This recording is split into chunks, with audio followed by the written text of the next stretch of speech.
NIM 23010120120020058 dari kelompok 2 dengan Asmi Kak Fitri.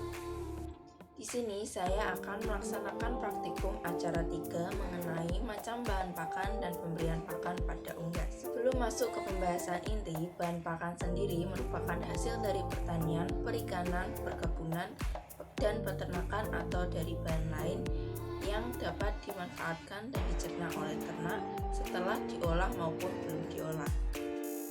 Nah, secara internasional bahan pakan sendiri terbagi menjadi 8 kelas. Yang pertama ada hijauan kering atau hay.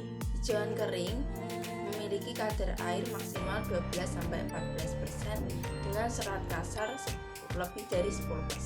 Nah, contoh dari hijauan kering atau hay ini ada jerami padi dan jerami jagung. Yang kedua ada hijauan segar atau pastur. Hijauan segar memiliki kandungan kadar air yang masih tinggi, contohnya ada rumput dan leguminosa. Yang ketiga ada silase yang merupakan hijauan yang telah difermentasi secara anaerob dalam silo. Contohnya ada silase rumput dan silase jagung. Nah, silase ini memiliki kadar bahan kering sebanyak 30-35%. Yang keempat ada sumber energi. Sumber energi memiliki kandungan protein kurang dari 20% dan serat kasar lebih dari 18%. Contohnya ada bekatul, jagung, dan sorghum. Yang kelima ada sumber protein. Sumber protein ini memiliki kandungan protein lebih dari 20%, contohnya tepung ikan dan bungkil kedelai. Yang keenam ada sumber mineral. Contohnya tepung cangkang telur, tepung tulang, dan garam dapur. Yang ketujuh ada sumber vitamin. Contohnya ada Vitacik dan preparat vitamin. Yang terakhir ada zat adiktif, contohnya prebiotik dan probiotik.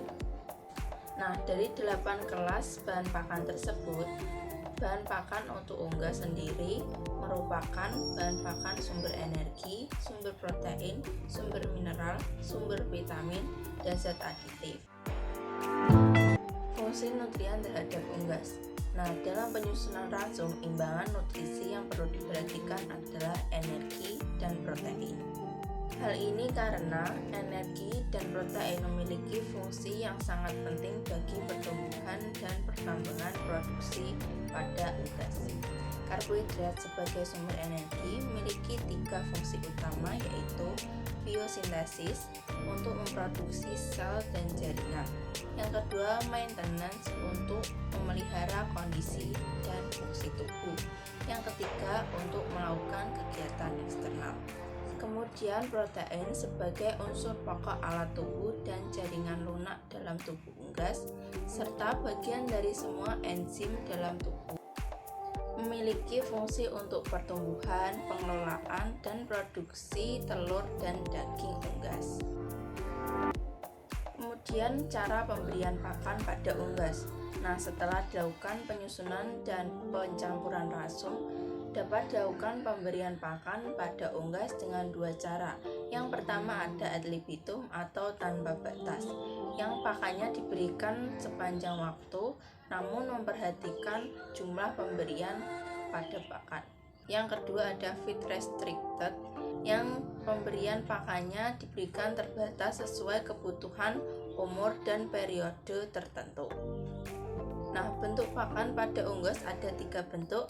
Yang pertama ada pellet yang bentuknya silinder.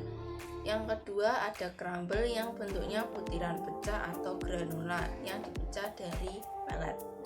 Yang ketiga ada mash yang bentuknya halus seperti tepung. Kemudian frekuensi pemberian pakan. Pada ayam broiler umur 0-7 hari diberi pakan 8 kali sehari.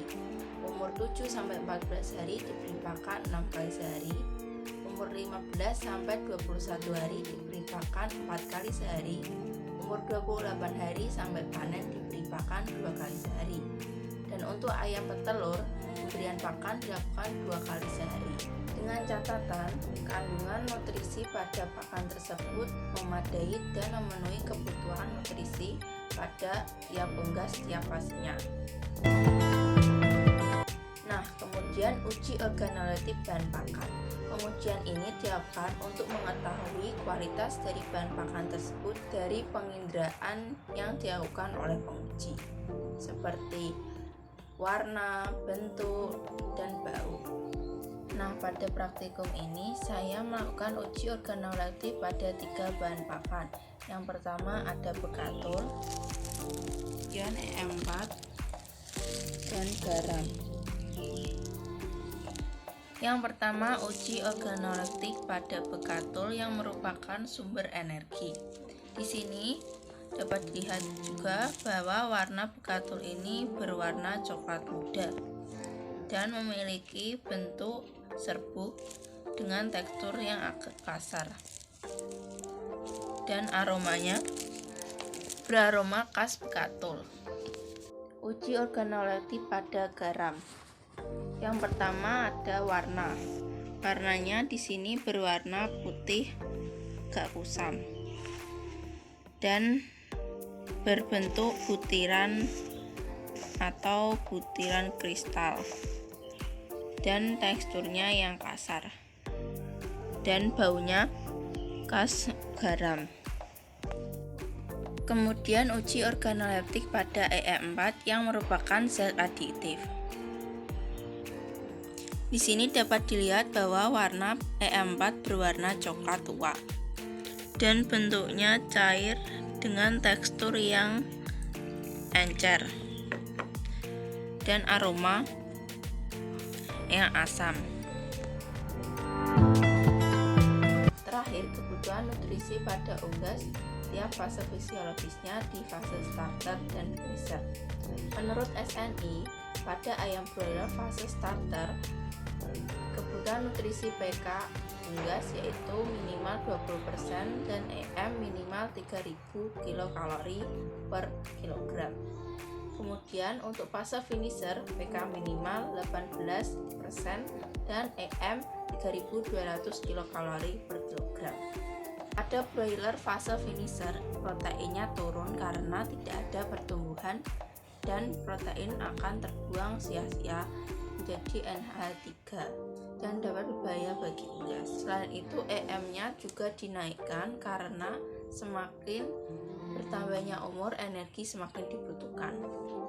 Dan untuk ayam layer atau ayam petelur, kebutuhan nutrisi untuk fase starter PK 19-20% dan EM 2800 kilokalori per kilogram. Untuk fase layer 1 PK minimal 16,5% dan EM 2780 kilokalori per kilogram. Pada layer 2 di puncak produksi telur, protein ini kebutuhannya sama dengan pada layer 1 dan EM-nya naik sedikit. Sekian video dari saya, apabila ada salah kata saya mohon maaf. Terima kasih.